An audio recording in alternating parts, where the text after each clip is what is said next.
गांव में अंधेरा था। रात का समय था। सब लोग अपने घरों में सो रहे थे। तभी सूरज हल्का होने के लिए घर से बाहर निकला। वह एक पेड़ के पास बैठा हुआ ही था कि अचानक उसे अपने पीछे कुछ अजीब महसूस हुआ। जैसे ही उसने पीछे मुड़कर देखा, उसके होश उड़ गए। उसके पीछे एक सफेद घोड़ा खड़ा था। सूरज डर गया, लेकिन उसके मन में लालच आ गया। वह धीरे धीरे घोड़े के पास गया और चुपचाप उस पर बैठ गया।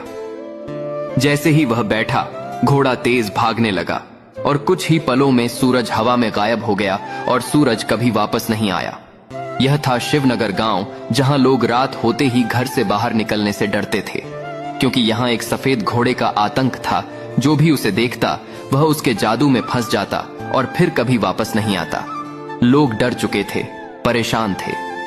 लेकिन एक दिन गांव में एक लड़का आया जिसका नाम था अर्जुन। अर्जुन को घोड़ों से बहुत प्यार था। उसके साथ उसका घोड़ा था जिसका नाम था राजू। दोनों बचपन से साथ थे। अर्जुन उसे अपने भाई की तरह मानता था। जब गांव वालों ने अर्जुन को उस सफेद घोड़े की कहानी सुनाई, तो वह पहले थोड़ा डरा, लेकिन फिर उसने ठान लिया कि वह इसका सच पता लगाएगा। उस रात जब सब सो रहे थे, तब फिर से वह सफेद घोड़ा गांव में आया और एक आदमी को अपने साथ ले जाने लगा। लेकिन इस बार अर्जुन तैयार था। वह तुरंत अपने घोड़े राजू पर बैठा और उसका पीछा करने लगा। पीछा करते करते वह जंगल में पहुंच गया। वहां उसने देखा कि सफेद घोड़े ने उस आदमी को पकड़ा हुआ है। यह देखकर अर्जुन गुस्से में बोला, तू इन लोगों को क्यों ले जा रहा है?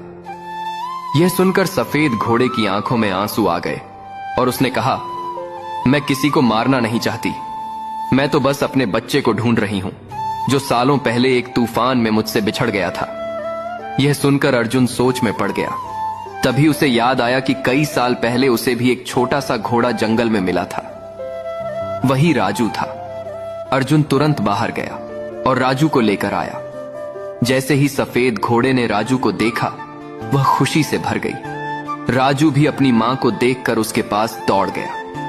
यह देखकर अर्जुन की आंखों में आंसू आ गए। वह चुपचाप वहां से जाने लगा, लेकिन तभी राजू ने उसे रोका और कहा, भाई मैं तुम्हें छोड़कर नहीं जाऊंगा। यह सुनकर घोड़े की मां मुस्कुराई और बोली, तुम दोनों का रिश्ता बहुत खास है। तुम जब चाहो इससे मिलने आ सकते हो। उस दिन के बाद शिवनगर गांव से डर खत्म हो गया और अर्जुन को अपना सच्चा दोस्त हमेशा के लिए मिल गया।